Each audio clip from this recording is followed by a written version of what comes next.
Hi friends, welcome to MBA beginner channel. देखिए, हमारा जो है आज का सीरीज जो हमारा चल रहा है वो चल रहा है हॉस्पिटल एडमिनिस्ट्रेशन, और ये हमारा लास्ट का टॉपिक रहेगा इस पे। ठीक है, आज हम 3 टॉपिक्स डिस्कस करने की कोशिश करेंगे। पहला ये जो टॉपिक है वो है रोल ऑफ हॉस्पिटल एडमिनिस्ट्रेटर, दूसरा जो है इवैल्यूएशन ऑफ हॉस्पिटल सर्विसेज, और तीसरा जो है recent advances in hospital administration. ठीक है, ये तीनों चीज़ें हम कोशिश करेंगे आप तक इस वीडियो में पहुंचाने की, तो वीडियो एंड तक जरूर देखिएगा। तीनों बहुत ही इंपॉर्टेंट टॉपिक्स है और ये हमारी मोस्ट प्रोबेबली जो है लास्ट इसकी वीडियो रहेगी। अगर आपको लगता है कि हमारा कोई टॉपिक इसमें छूट चुका है तो आप बता सकते हैं, कमेंट सेक्शन में भी आप हमें बता सकते हैं, या आप हमारे साथ जो है टेलीग्राम पे भी जुड़ सकते हैं। इससे पहले ही हमने 2 सीरीज़ कंप्लीट कर ली है। वो है सीआरएम की सीरीज़, वो भी आपको प्लेलिस्ट में मिल जाएगा और ऊपर आई बटन में भी मिल जाएगा। और जो हमारा दूसरी सीरीज कंप्लीट हो चुकी है इससे पहले, वो है एक्सपोर्ट मैनेजमेंट। और ये हमारी तीसरी सीरीज अब कंप्लीट होने वाली है आज, वो है हॉस्पिटल एडमिनिस्ट्रेशन। जैसे कि मैंने कहा, इसके बाद हमारा जो अगली सीरीज रहेगी वो रहेगी इंटरनेशनल बिजनेस, क्योंकि बहुत ही ज़्यादा क्वेरीज आ रही थी इसके रिगार्डिंग। तो इसके बाद जो हमारी सीरीज रहेगी वो रहेगी इंटरनेशनल बिजनेस की। आप हमारे साथ जुड़ सकते हैं कहाँ पे? टेलीग्राम पे। ठीक है, तो चलिए वीडियो स्टार्ट करते हैं। देखिए, हमने पहले ही क्या पढ़ा था हॉस्पिटल की, हमने देखिए इसमें हमने क्या क्या पढ़ा इस सीरीज में। हॉस्पिटल की डेफिनेशन पढ़ी, क्लासिफिकेशन ऑफ हॉस्पिटल्स पढ़ी, प्रिंसिपल्स ऑफ एडमिनिस्ट्रेशन पढ़ा, फंक्शंस ऑफ हॉस्पिटल्स पढ़ा, safety and security in hospitals पढ़ी। अब जो 3 टॉपिक्स बचते हैं वो हम आज पढ़ेंगे। तो चलिए स्टार्ट करते हैं रोल ऑफ हॉस्पिटल एडमिनिस्ट्रेटर से। तो ये रोल ऑफ हॉस्पिटल एडमिनिस्ट्रेटर क्या होता है? देखिए, ये कम से कम आपको 8 मार्क्स या 2 मार्क्स का आता ही आता है। अगर 2 मार्क्स है तो छोटी सी एक लाइन में लिखना, एक दो दो तीन लाइन्स में लिखना है। लेकिन अगर 8 मार्क्स आया तो ये सारा आपको लिखना पड़ेगा। ठीक है, तो इसलिए मैं अंग्रेजी में भी आपके सामने रखता हूँ ताकि आपको कल को एग्जाम में लिखने में कोई प्रॉब्लम ना हो। ठीक है, तो रोल ऑफ हॉस्पिटल एडमिनिस्ट्रेटर में ये इसमें क्या आता है? जो एक एडमिनिस्ट्रेटर होता है, इसको क्या कैरी आउट करना पड़ता है? इसको जो मैनेजमेंट फंक्शंस होते हैं, ठीक है, जैसे कि फॉर एग्जांपल प्लानिंग है, ऑर्गेनाइजिंग है, स्टाफिंग है, डायरेक्टिंग है, कंट्रोलिंग है, कोऑर्डिनेटिंग है, इनको यही सब जो है चेक करनी पड़ती है। ठीक है, तो यही सब कैरी आउट इसको करना पड़ता है। जैसे कि फॉर एग्जाम्पल अगर हम सिंपल भाषा में कहूँ, जैसे कि एक MBA होता है, आप इसमें कोर्स भी कर सकते हैं हॉस्पिटल एडमिनिस्ट्रेटर में। जैसे कि MBA होता है management, masters of business administration, वैसे ही जो है MHA होता है, मास्टर्स ऑफ हॉस्पिटल एडमिनिस्ट्रेशन। ठीक है, एडमिनिस्ट्रेटर। तो ये जो है ये आपको एक कोर्स भी करवा सकते हैं, उसके बाद आप डायरेक्टली जो है हॉस्पिटल एडमिनिस्ट्रेटर बन सकते हैं। ठीक है, तो जो यहाँ पे है hospital role of hospital administrator को क्या करना पड़ता है? उसको मैनेज करना पड़ता है। क्या क्या मैनेज करना पड़ता है एक एडमिनिस्ट्रेटर को? Planning, organizing, staffing, directing, controlling and coordinating. देखिए, जैसे कि 3 सिंपल रोल्स, मेन रोल जो है एक हॉस्पिटल एडमिनिस्ट्रेटर के, towards patients, community and organization. ठीक है, पहला रोल जो है रोल टुवर्ड्स पेशेंट्स। ये क्या, इसमें क्या आपको करना पड़ता है? एक एडमिनिस्ट्रेटर को इसमें क्या करना पड़ता है? इसको एक फ्रेंडली माहौल बनाना पड़ता है। ठीक है, एनवायरमेंट जो है एक फ्रेंडली बनाना पड़ता है। दूसरा, इसको पेशेंट्स की नीड्स को समझना पड़ता है। Needs in the sense clinical needs. ठीक है, सेफ्टी नीड्स इसको देखनी पड़ती है, बाकी चीज़ें इसको देखनी पड़ती है। तो ये जो है एक रोल ऑफ एडमिनिस्ट्रेटर जो है टुवर्ड्स पेशेंट्स आता है। दूसरा आता है role towards community. It includes integrating with primary health care, outreach programs like health camps वगैरह, और जो इनका मैनेजमेंट होता है, डिस्पोजल वगैरह का जो कचरा होता है, तो इसको में भी इसको नज़र देनी पड़ती है कि ये सही से डिस्पोज ऑफ हो भी रहा है या नहीं, क्योंकि एनवायरमेंट के लिए जो है और कम्युनिटी के लिए जो है बहुत ही हैजार्डस वेस्ट होता है। अच्छा, तीसरा जो है वो है रोल टुवर्ड्स ऑर्गेनाइजेशन। ऑर्गेनाइजेशन का के टुवर्ड्स क्या रोल होता है हॉस्पिटल एडमिनिस्ट्रेटर का? वो ये होता है कि इसमें बजट्स देखना पड़ता है, पब्लिक रिलेशंस देखनी पड़ती है, फाइनेंस देखनी पड़ती है, पेशेंट केयर सर्विसेज देखनी पड़ती है। तो ये सारी चीज़ें जो है इसको देखनी पड़ती है। इन शॉर्ट, ये एक हिसाब से एक एडमिनिस्ट्रेटर हेड होता है हॉस्पिटल का। ठीक है, तो रोल ऑफ हॉस्पिटल एडमिनिस्ट्रेटर में क्या आपको ये सारा कुछ दिया गया। अगर ये 2 मार्क्स का आया तो आपको बस पहली डेफिनेशन लिखनी है, सिर्फ इतना। The hospital administrator has to carry out management functions of planning, organizing, staffing, directing, controlling and coordinating. अगर 8 मार्क्स का आता है तो आपको ये सारा लिखना पड़ेगा। अगर फिर थोड़े से पॉइंट्स आप अपने भी तरफ से लगाएंगे तो कोई इशू नहीं है। ठीक है, तो अब हमारा ये जो है हमारा रोल ऑफ हॉस्पिटल एडमिनिस्ट्रेटर ये हमारा खत्म हो चुका, कंप्लीट हो चुका। अब हम आते हैं evaluation of hospital services. Evaluation हम क्यों करते हैं? देखिए, इवैल्यूएशन से हमें पता चलता है कि एक्चुअल में हॉस्पिटल्स कर क्या रहे हैं। ठीक है, जो हमारा हॉस्पिटल है जिसके आप एडमिनिस्ट्रेटर है वो एक्चुअल में कर क्या रहा है। ठीक है, आपको इससे पता चलता है कि आपका हॉस्पिटल कर क्या रहा है, और जो आपके टारगेट्स थे, जो आपके गोल्स थे, फॉर एग्जांपल लॉन्ग टर्म और शॉर्ट टर्म गोल्स आपके हॉस्पिटल के कुछ होते हैं जो आपके मैनेजमेंट द्वारा, हायर अथॉरिटी के द्वारा एक असाइन की गई होती है। तो आप उसके साथ कंपेयर करते हो उन सब चीज़ों को और देखते हैं कि क्या आपका हॉस्पिटल वाकई उन सब चीज़ों में उसी डायरेक्शन में जा रहा है कि नहीं।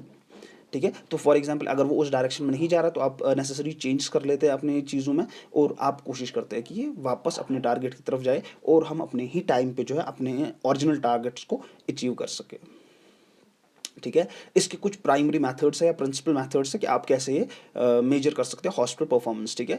रेगुलेटरी इंस्पेक्शन आप कर सकते हैं, पब्लिक सेटिस्फैक्शन सर्वेज आप कर सकते हैं, थर्ड पार्टी असेसमेंट आप कर सकते हैं, एंड स्टैटिस्टिकल इंडिकेटर्स से आपको पता चल जाएगा कि आपका हॉस्पिटल जा किस दिशा में रहा है, ठीक है। जैसे कि फॉर एग्जांपल पहला अगर हम देखेंगे इंस्पेक्शन, इंस्पेक्शन हम क्या करेंगे, हम देखेंगे कि इंस्पेक्शन से हमें पता चलता है कि हमें क्या क्या ज़रूरत है, ठीक है, क्या क्या रिक्वायरमेंट्स है as far as patients and जो हमारे पर्सनल है वहाँ पे काम कर रहे हैं या उनके अटेंडेंट्स है, तो उनके लिए हमें क्या करना चाहिए। दूसरा है सर्वे, सर्वे से आपको क्या पता चलता है, आपको पता चलता है कि आपके जो पेशेंट्स है और जो जनरल पब्लिक है वो आपके हॉस्पिटल के बारे में क्या सोचते, क्या उनकी विचारधारा है आपके हॉस्पिटल्स के द्वारा। तीसरा जो है वो है third party assessment, third party assessment से आपको क्या पता चलता है, इससे आपको पता चलता है कि कहाँ कहाँ पे आपको इंप्रूव करने की ज़रूरत है, कहाँ कहाँ पे पीछे है, कहाँ कहाँ पे आप लैग कर रहे हैं, और कहाँ कहाँ पे आपके फेलियर्स है अभी जो आपको काफ़ी ज़्यादा इंप्रूव करने की ज़रूरत है, ठीक है। तो थर्ड पार्टी असेसमेंट पे आपको ये पता चलता है। और फोर्थ जो है वो है स्टैटिस्टिकल इंडिकेटर्स, ठीक है। जो भी आपके परफॉर्मेंस मैनेजमेंट में इशू चल रहे हैं, क्वालिटी आपकी इंप्रूव करवानी है या फर्दर स्क्रूटनी करनी है, तो इसमें आपको ये सब पता चलता है। लेकिन यहाँ पे हमें थोड़ा सा कॉशियस रहना पड़ता है क्योंकि ये इनमें से थोड़ी सी कुछ गड़बड़ भी हो सकती है, तो ये पूरे 100% एक्यूरेट नहीं होते, तो थोड़ा सा हमें पहले खुद भी चेक करना पड़ेगा इसके बाद, ठीक है।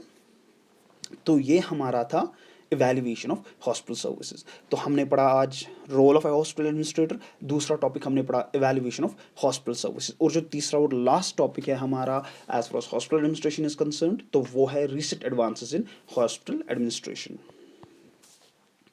तो recent advances in hospital administration में क्या है, आजकल के ज़माने में पहला ही अगर हम देखें तो कॉस्ट कटिंग फोकस है, ठीक है। कम से कम कॉस्ट में आपको जो है आपको सर्विसेज प्रोवाइड कर दी जा रही है। आप देख सकते होंगे नेट पे, न्यूज़पेपर्स पे, टीवी पे, हॉस्पिटल्स आपको सर्टन डिस्काउंट्स दे रहे हैं, फ्री चेकअप्स दे रहे हैं, ठीक है। तो ये सारा जो है इसी में आता है, कॉस्ट कटिंग फोकस, ताकि कस्टमर जो है ज़्यादा से ज़्यादा हमारी हॉस्पिटल की तरफ आए, ठीक है। तो ये है एक इसका। दूसरा जो है ड्रग स्टोरेज जो है ये टॉप प्रियोरिटी बन गई, क्योंकि फॉर एग्जांपल पहले क्या होता था, कुछ साल पहले कहीं पे भूकंप आता था, फ्लड आता था, कुछ होता था, कोई नेचुरल क्लैमिटी होती थी, तो वहाँ पे जो है उनके पास स्टोरेज नहीं होती थी ड्रग्स, तो वहाँ के जो लोकल पॉपुलेशन होती थी उनको काफ़ी ज़्यादा इश्यूज आ जाते थे फिर। इसीलिए अब क्या है, अब हॉस्पिटल्स ने थोड़ा सा ड्रग स्टोर करने लगे हैं, ताकि अगर फॉर एग्जांपल कोई नेचुरल क्लैमिटी आ जाए, कुछ हो जाए, प्रॉब्लम हो जाए, तो उनके पास कुछ दिन का जो है, कम से कम कुछ दिन या कुछ महीने, कुछ हफ्तों का जो है उनके पास कुछ ड्रग्स स्टोर रहे, खास करके वो ड्रग्स जो कि इंपॉर्टेंट है एज फॉर एग्जांपल कैंसर है, डायबिटीज़ है, किडनी प्रॉब्लम्स है, लिवर प्रॉब्लम्स है, तो इनके लिए जो ड्रग्स रहते हैं वो ये पहले ही स्टोर करके रखते हैं, ताकि नेचुरल क्लैमिटी बाकी चीज़ें जो है तब वो इनको लोगों को ज़्यादा परेशानी ना हो, ठीक है।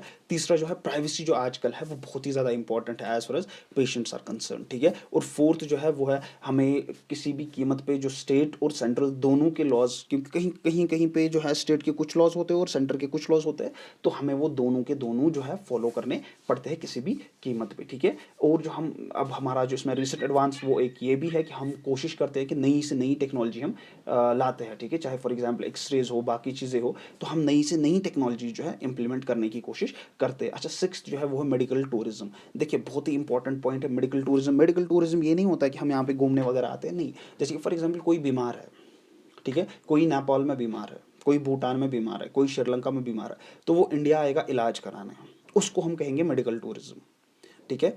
तो वो मेडिकल दूसरी कंट्री, ठीक है, जैसे कि इंडिया का कोई यूएस में जाता है, फ्रांस में जाता है, जर्मन में जाता है, तो इसको हम कहेंगे मेडिकल टूरिज्म, ठीक है। जब कोई एक बंदा किसी एक कंट्री से दूसरी कंट्री में जाए या एक स्टेट से दूसरी स्टेट में जाए, उसको भी हम नेशनल मेडिकल टूरिज्म कहेंगे। लेकिन उसको हम असली असली मेडिकल टूरिज्म हम किसको कहते हैं, जब इंटरनेशनल बंदा यहाँ पे आया, या अगर एक स्टेट से दूसरी स्टेट में भी जाए, उसको भी हम मेडिकल टूरिज्म ही कहते हैं। अच्छा, सेवन्थ जो है वो है आउटसोर्सिंग हॉस्पिटल सर्विसेज।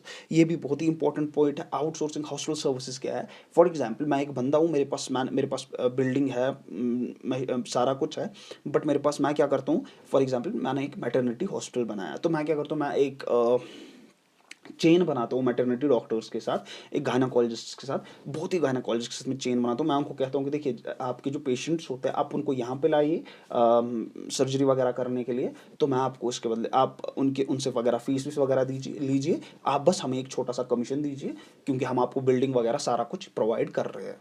ठीक है, तो इसको कहते हैं आउटसोर्सिंग हॉस्पिटल सर्विसेज। अच्छा, एक और है हॉस्पिटल क्वालिटी कंट्रोल। ठीक है, और नाइन्थ जो है last level hospital disaster management, और ये हमें रखना ही पड़ता है डिजास्टर मैनेजमेंट, क्योंकि कभी भी आग लगती है, फॉर एग्जांपल कभी पानी बह जाता है हॉस्पिटल में, तो वहाँ पे हमें क्या करना चाहिए, इसलिए हमें पहले ही ऑलरेडी ये सब चीज़ें मद्देनजर रखनी पड़ती है। और ये recent advances in hospital administration है, जैसा कि मैंने कहा ये वाली जो है लास्ट वीडियो है हॉस्पिटल एडमिनिस्ट्रेशन पे। फिर भी अगर आपको लग रहा है कि कोई टॉपिक रह गया है, कोई इंपॉर्टेंट टॉपिक, तो आप हमें कमेंट सेक्शन में भी बता सकते हैं, आप हमें जो है इंस्टाग्राम पे भी बता सकते हैं। अब जो हमारी नेक्स्ट सीरीज़ रहेगी वो रहेगी इंटरनेशनल बिजनेस। मैं पूरी कोशिश करूंगा वो भी मैं आपको इजी से इजी वे में समझाने की कोशिश करूंगा। उम्मीद है आपको ये वीडियो पसंद आएगी। लाइक शेयर और सब्सक्राइब ज़रूर कीजिएगा। Thank you so much.